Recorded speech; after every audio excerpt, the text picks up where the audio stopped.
Hi, I'm Michael. Welcome to Dinner at the Big House. Today we're making something really special. We're gonna make ham. We're gonna brine it for 7 days. We're gonna smoke it. We're gonna slice it deli thin. We're gonna make some homemade wheat bread, and we're gonna make a killer sandwich. Let's go. What I have here is the Boston butt. It's a butt roast. I was looking for a boneless one. I could only find bone in, so we're going to debone it. I'm going to truss it up really good. Then we're going to brine it for 7 days. This is 7 pounds. Normally ham is done with the ham of the pig, which is the back leg, the back, the equivalent of their hip for us. And it can be dry brined, it can be wet brined. What you buy commercially is typically wet brined. So we're going to pump this, we're going to brine it, and it's going to be delicious. Let's get it started. So let's start with our brine. We're going to use a total of 1 gallon of water. So this is 2 quarts. I've already got it hot.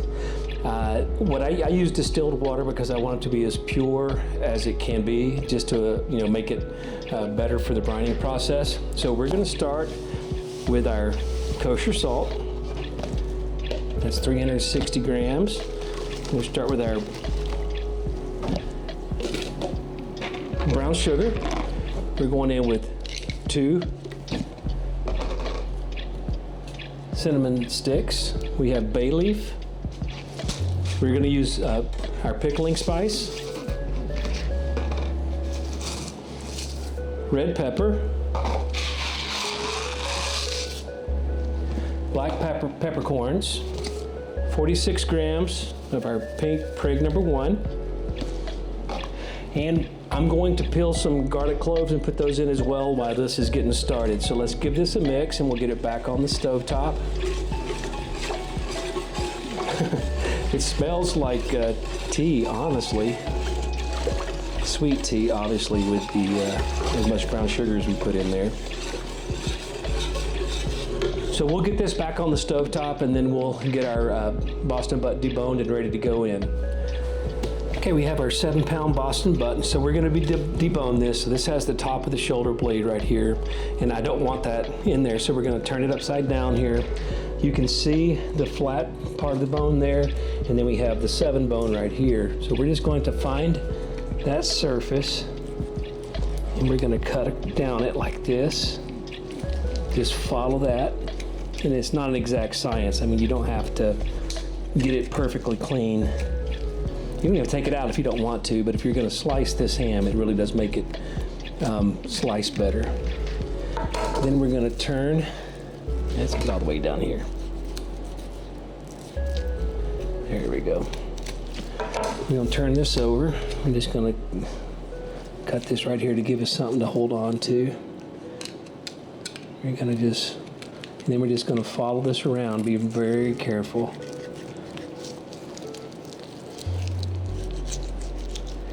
Go all the way down.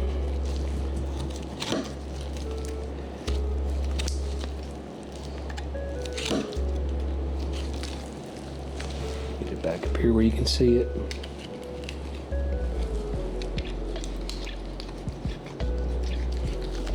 There we go.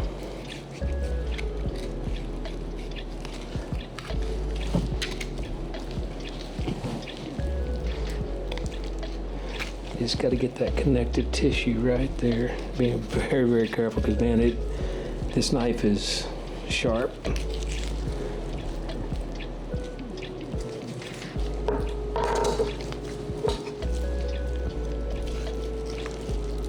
Cut it all the way down. Okay, it's not the best I've ever done, but not too bad. So we have our deboned. You could use that for stock if you wanted to. I'm going to go ahead and take off some of this fat cap just because I don't want that in the finished product as much. I do want the intermuscular fat in the other. So I'm just going to trim off some of this.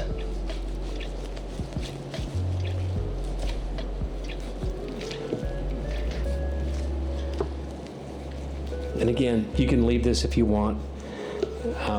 It's not really going to affect us one way or the other. It's just personal preference, I guess is what I'm trying to say.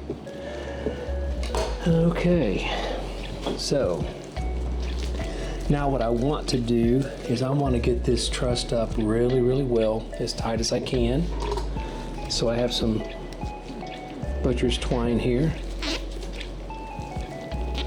I normally have my assistant help me with this, but she is camera shy, so we're gonna have a go at it. Just snip these off.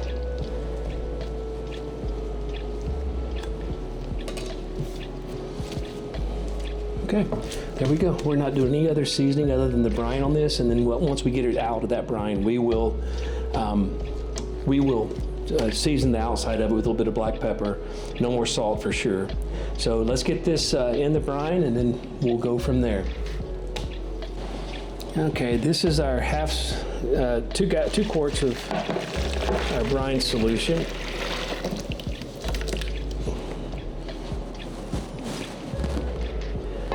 And then I have the remainder of my gallon of water and some ice. I'm going to try to hold this away so it's not too loud for you guys. So I'm going to cool this off.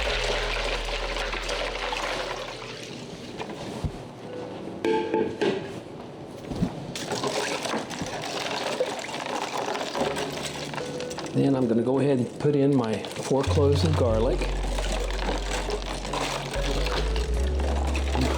Making a mess. That's what I'm good at, making a mess. Okay, so we have our brine now. Everything is in there ready to go. I'm going to make sure it's all mixed up good. I have my Trust Boston butt. And then I have measured out 460 grams of my solution here, which I am going to do my best to get as much of that in there as I can.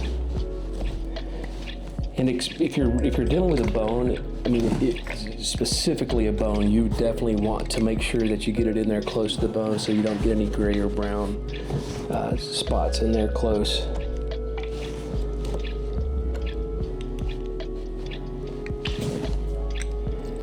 And then we will make sure this is covered. I might have to get a smaller container. Okay, so I'm just going to pour the rest of that in there. So we're going to get this covered up, get it in the fridge. I'll make sure that the meat is completely covered. I might have to get a smaller container for this, which I do have. And we'll watch it for 7 days. I'll flip it a couple of times to make sure that we're, not getting a brown spot on the bottom or anything. And then we'll get this thing smoked up. And the nice thing about this compared to a Boston butt is that you're only taking this to about 165 internal, 155 when you take it off. You just got to get past that 145, and it's a pretty safe product because you're never really out of that safety zone whenever you're both curing it, brining it, and then smoking it. So it's not like a dry cure where you have to worry about that. So let's get this put away, and I'm really excited about it. So next week we'll get it out, rinse it off, hold it overnight to get the pellicle started, and then we'll get it smoked up. So it's Saturday afternoon. We've had our pork butt brining in this container in our fridge for, I put it in last Sunday, so for 6 days. What I'm going to do now is I'm going to take this out. I'm going to rinse it really good. Then I'm going to clean this really well, and I'm going to fill it with fresh water, put the pork butt back in it, and let it desalinate overnight. And then tomorrow we'll take it out, rinse it again, let it dry in the fridge, and then we'll be ready to smoke it on Monday. So I'm really excited about this one, so let's get this started. Cleaned my bucket out really well, disinfected it, and then I have about 7 quarts of clean water in here. I rinsed off my pork butt, and again, I would say this thing weighs, it probably weighs almost 10 pounds if I had to guess right now. So we're just going to get this in here.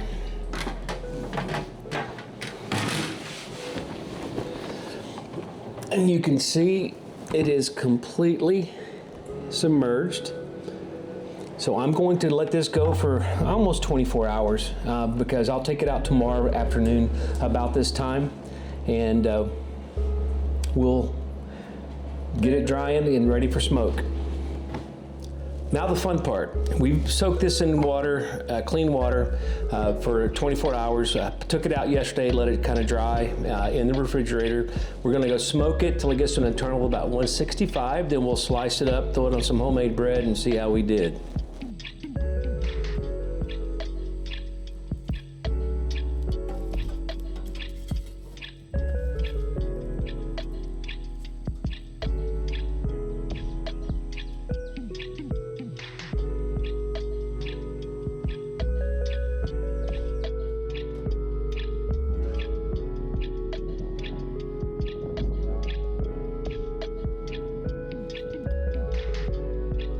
5 hours in, we've already taken it off. We got to our internal of 165. So what we're going to do is let it cool here on the counter for a bit, and then I'll wrap it up in foil and put it in the refrigerator overnight, and then we'll slice it tomorrow. We'll make our bread and see how we did. Let's make our wheat bread. Making wheat bread is a bit different than just using whole AP flour or bread flour. You don't get the rise out of the wheat flour. So we have to do a pre-ferment called a sponge. We're going to go in with whole wheat flour, 110 degree water at 1 cup, 110 degree milk at 1/3 of a cup, 7 grams of dry yeast. Give that a mix. And we're going to let this sit in a warm place for an hour, hour and a half, whatever it takes to double in size. And then we'll add our other ingredients. And it goes through a second rise. So this is basically a 1-to-1 pre-ferment. Let's cover this up and let it go for a bit. So our sponge has had a chance to rise. Now we're going to add the rest of our ingredients. We'll go through our kneading process, and then we'll let it do the second rise for about the same amount of time until we get double in size. So we're going in with a combination of wheat flour and bread flour for this next part. I'm going to use diastatic malt because I think it makes my bread much, much better. I have a little bit of lemon juice. I have some honey.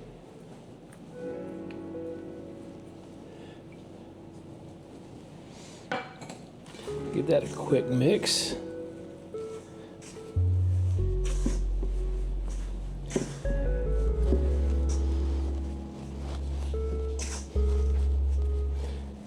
Now I'm going to go in with my softened butter and my kosher salt. And we're going to switch to our hands.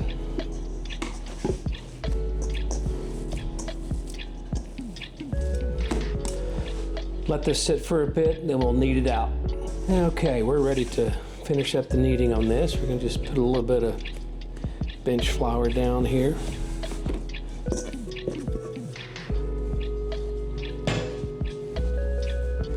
We're just going to keep just working it over.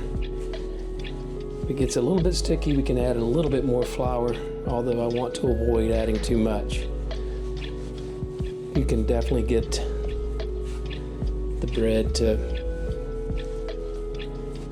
Now,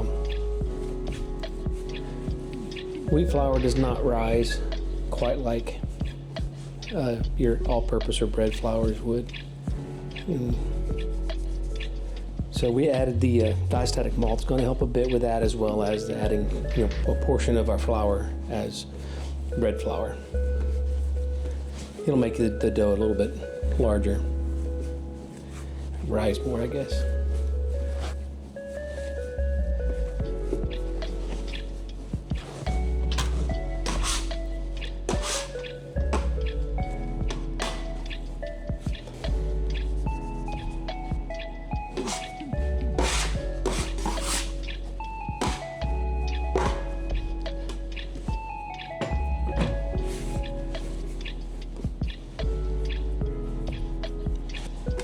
Okay, we're all ready to go now. You can see it's still slightly tacky, but it's not sticking to my finger and it's springing back.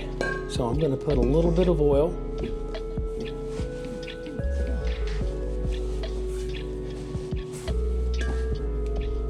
I'm going to put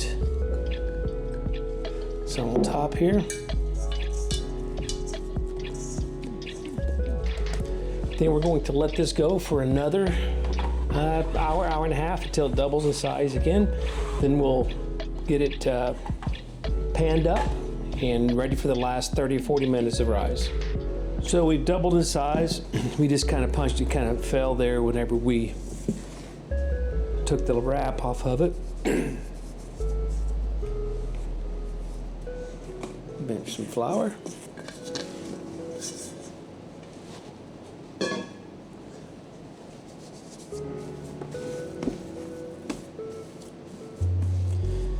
We're going to roll this out into a uniform shape here, and then we're going to roll this up. I've already got my pan buttered.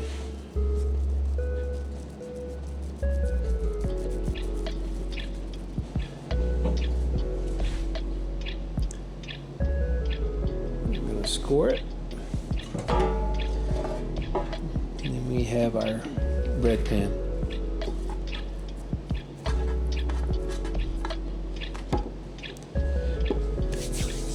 We're going to let this sit and kind of rise into the pan a bit, and then we'll get it into the oven. Should be 20 to 30 minutes, depending on how hot your oven is. So we'll check the internal temperature once we get it in the oven. Okay, in the oven we go. Okay, let's get out of the oven. Okay, we'll put this on our rack to cool before we cut into it.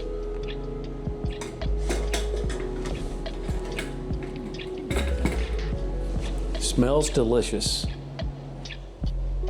Well, this has been an epic video for me, and it seemed like it would never end. But we're at the end now. So we made our homemade ham out of a Boston butt, and I have to tell you, it's surprising. Almost has a prosciutto texture and taste to it. It's almost delicate, like when you put it in your mouth, it just melts, and it is far exceeds my expectations. We had a problem with the bread the first time around. My flour was a little bit old, and so I had to start that over to get to my final product, but let's give it a taste. And this is just a from scratch ham and cheese sandwich.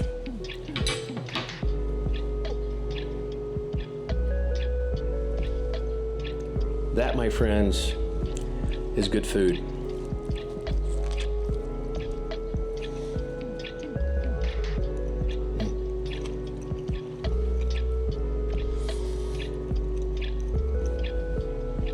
So I took this ham up to the big house right after I made it, and we had dinner that night, and I made ham sandwiches with my first run of bread. And I have to tell you, this is definitely something that we're going to be doing for holidays and for big meals. I'm not saying that I'm going to slice it deli thin, just because I think there's some other things that I could do with it. I mean, this is great, and I will do this again for sure, but I could take this and I could put a hot glaze on it, a sweet glaze on it, and it's surprisingly easy, only about 5 hours in the smoker. Definitely try it. I got to tell you, it is worth every bit of it. And you don't necessarily have to smoke it. You could do it in the oven as well, but it's just so good. But I appreciate you watching, especially if you made it to the end here. Please like, share, and subscribe. If you keep showing up, I'll keep cooking.